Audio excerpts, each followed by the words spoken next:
Next up, Mr. Rogers. Thank you, Madam Chair. Thank you, Ministers, for being here today. The 7 Liberal MPs from Newfoundland and Labrador, and indeed everyone from our province, complained before, during and following the 2015 election that Harper's CEA 2012 legislation had ignored our offshore oil industry, and that the role of the CNLOPB as a life cycle regulator for our industry. So can you explain to the committee how this legislation will restore the faith of Newfoundlanders and Labradorians in the offshore exploration regulatory regime?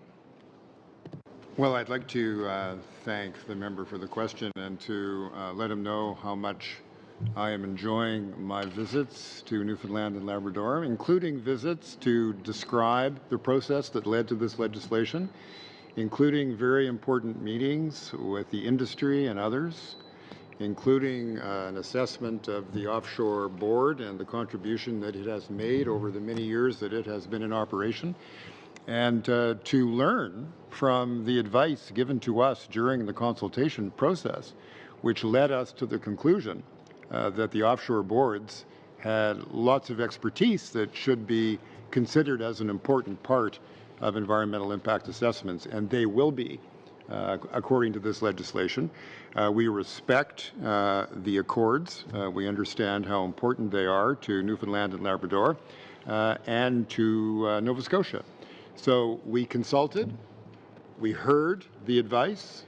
That advice can be seen in this legislation, and that advice will be seen as we roll out the implementation of this bill.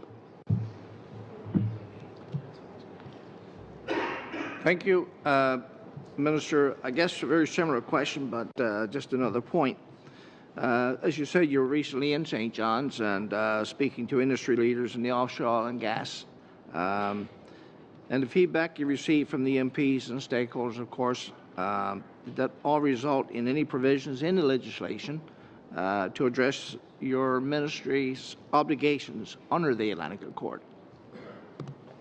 We understand and recognize in the legislation the formal role for the offshore boards and the expertise that's contained within them. We honor that expertise, we recognize it, and we embed it in the legislation. And also there is the possibility down the road that there will be additional responsibilities for the boards if there would be renewable energy generated in the offshore, and if it's necessary to amend the accords with the cooperation and with the leadership of Newfoundland and Labrador, we would be pleased to consider that.